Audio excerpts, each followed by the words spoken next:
కాపు ఉద్యమ నేత మాజీ మంత్రి వైసీపీ నాయకులు ముద్రగడ పద్మనాభం మృతి పార్టీకి తీరని లోటని వైసీపీ జాతీయ అధికార ప్రతినిధి రాజమహేంద్రవరం మాజీ ఎంపీ సిటీ నియోజకవర్గ ఇన్ఛార్జ్ మార్గాని భరత్రామ్ అన్నారు.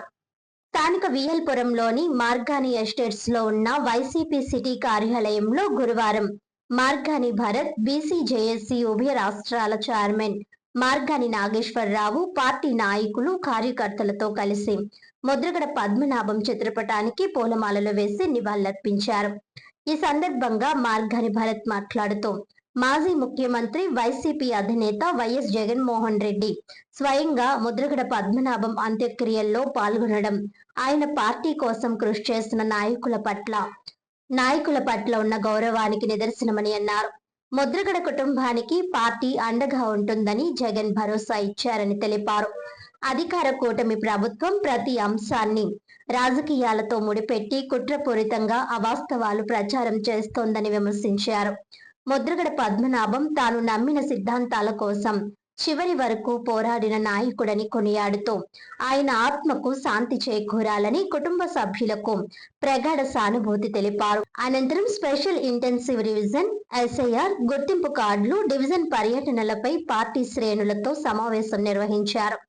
ఈ సందర్భంగా మార్గాని భరత్ మాట్లాడుతూ వచ్చే ఎన్నికల్లో రాజమండ్రి సిటీ నియోజకవర్గాన్ని ఎట్టి పరిస్థితుల్లోనూ గెలవాలని వైఎస్ జగన్ స్పష్టమైన దిశానిర్దేశం చేశారని తెలిపారు. పార్టీకి అంకిత భావంతో పనిచేసే నాయకులు, కార్యకర్తలకే ప్రాధాన్యం ఉంటుందని, క్రమశిక్షణతో పనిచేయాలని సూచించారని చెప్పారు. ఎస్ఐఆర్ ప్రక్రియలో పార్టీ నాయకులు, కార్యకర్తలు చురుకుగా పనిచేస్తున్నారని, ఉమ్మడి 2 జిల్లాల్లో రాజమండ్రి సిటీ 4వ స్థానంలో నిలిచిందని పేర్కొన్నారు. ఎన్నికల సంఘం ఈ నెల 24వ తేదీ వరకు గడువు పొడిగించిన నేపథ్యంలో బిఎల్ఏలతో సమన్వయం చేసుకొని ప్రక్రియను విజయవంతంగా పూర్తి చేయాలని పిలుపునిచ్చారు.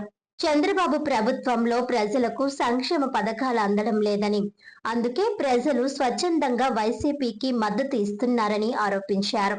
పెన్షన్లు మినహా ప్రభుత్వం ప్రజలకు చెప్పుకోదగ్గ పని చేయలేదని విమర్శించారు. గుర్తింపు కార్డుల పంపిణీలో కోర్ కమిటీ ఎంపిక చేసిన 8,300 కుటుంబాలకు ప్రాధాన్యం ఇస్తామని, వైసీపీకి అంకిత భావంతో పనిచేసే మరిన్ని కుటుంబాలను కూడా చేర్చాలని సూచించారు. రాజమండ్రి నగరంలో 30 లక్షల ఇళ్ల పట్టాలు పంపిణీ చేసిన ఘనత జగన్మోహన్ రెడ్డికే దక్కుతుందని పేర్కొంటూ వచ్చే ఎన్నికల్లో రాజమండ్రి సిటీలో వైసీపీ విజయమే లక్ష్యంగా ప్రతి కార్యకర్త పనిచేయాలని పిలుపునిచ్చారు.